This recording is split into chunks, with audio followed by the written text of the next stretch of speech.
lifestyle. Elect Sounds Radio, tune in to your set apart lifestyle. Elect Sounds Radio, tune in to your set apart lifestyle. Elect Sounds Radio, tune in to your set apart lifestyle.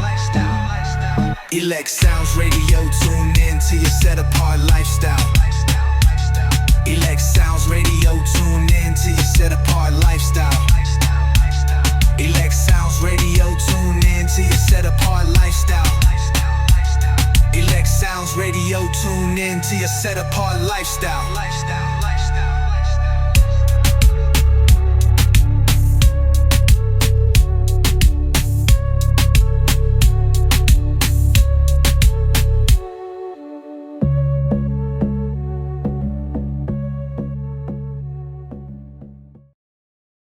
Shalom family, this is your Ak Yashavaryahu, and you're tuning into a Torah Teen segment by Zuna Yap. My little sister has a strong message today.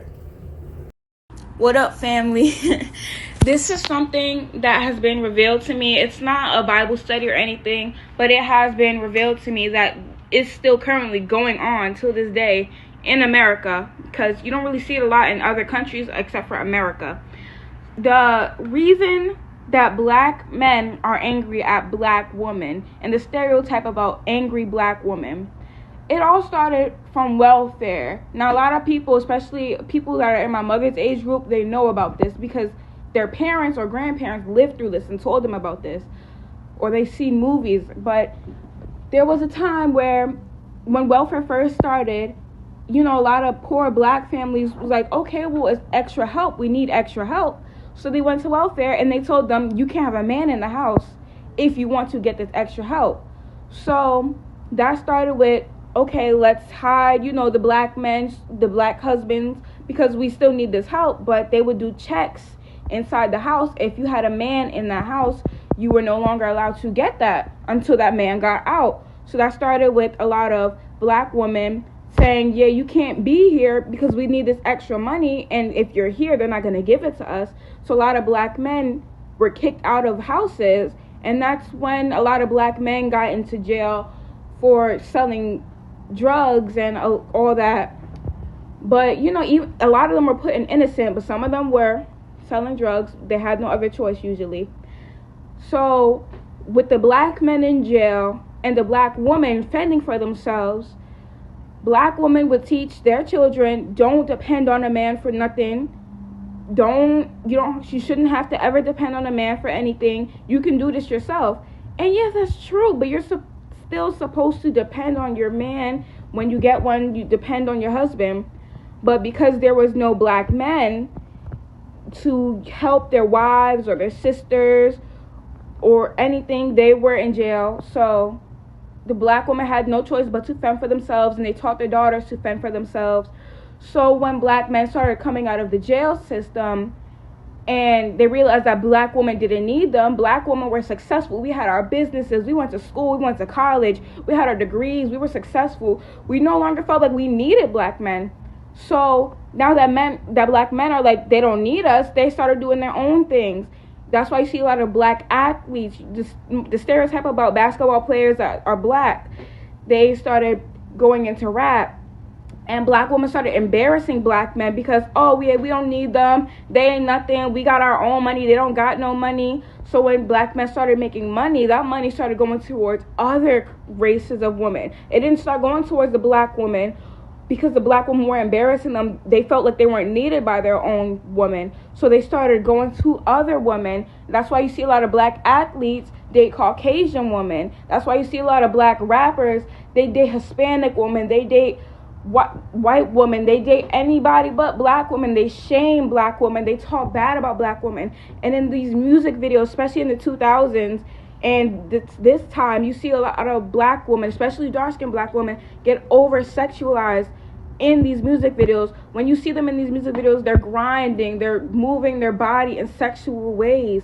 They're getting over-sexualized to the point where they're all loud, they're ratchet, they're ghetto. All they want is money. They're all HOEs. And you don't want that. No man would want that, right? Especially a respectable man. But even a non-respectable man wouldn't want that. No guy wants that. So they go to the white women who have always been portrayed as classy and elegant, and they start dating those. And they go to the Spanish woman who always been portrayed as, they're respectful and mamacita. So you see a lot of black men going to the other women. So now the black women are noticing this and like, well, they're going to other women, so why don't I go to other men? The highest rate of divorces are usually in same-race marriages. The lowest rate of divorces are when a black woman is dating a white man. You see a lot of black women say, they don't like black men, or they only like white men, because when you hear about successful white men, they're business owners, CEOs and everything. So now black women are going to white men. White women are like, oh, they praise black men. They love black men, so black men are going to them. Black women and black men aren't dating each other. Everybody's mixed, and not hating on mixed people, but everybody's mixed. Black women aren't dating black men because they're not respectful. Black men aren't dating black women because black women just think that all black men are broke and can't do anything. And that is how the system worked so hard to get black women and black men to separate each other. And on the internet, if you scroll deep enough on the internet, you'll see many videos of black men saying black B words this and black this, and you'll see a bunch of videos on the internet of black women defending themselves and end up getting mad and saying the same things, just using opposite genders. And we really got to stop this, because there is black women with class, but when black women have class, they're acting white. They're acting, like when you see a black woman speaking slow, it's fake. When you see a black woman not wearing things that have her bottom butt cheeks hanging out, she's dressing like a white woman, or she's dressing like other people. She's never just respecting herself. When you see a black woman with self-respect, it's always she's trying to act like a different race, or she probably thinks she's so much better. She probably has higher standards, when really the black women that have been portrayed to us on the TVs always have low respect for themselves and just give themselves away to the next man. Remember that show, The Jeffersons? A black man and a black woman.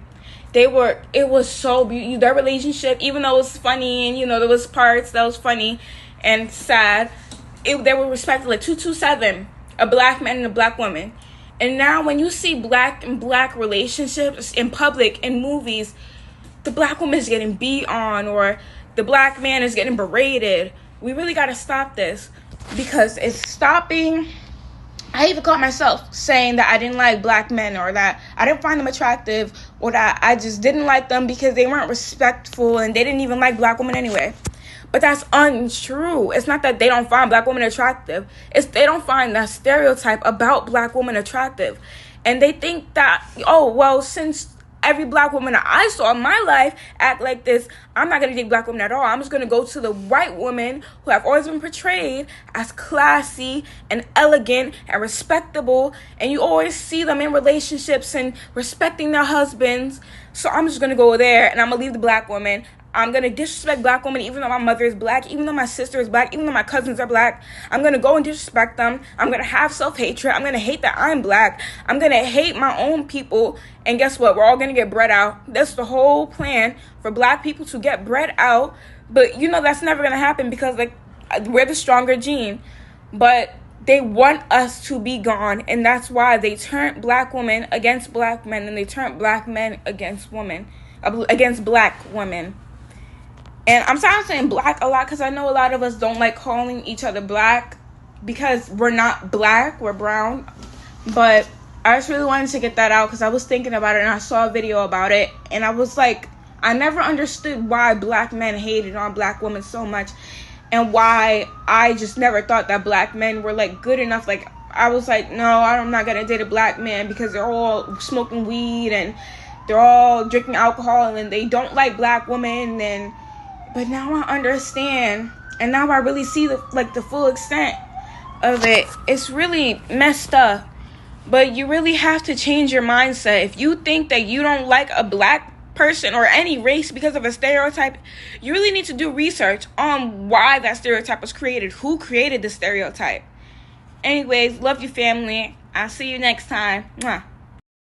This was your sister Zunaya, and for more content like this, please subscribe. And for righteous, set apart music, tune into electsoundsradio.com.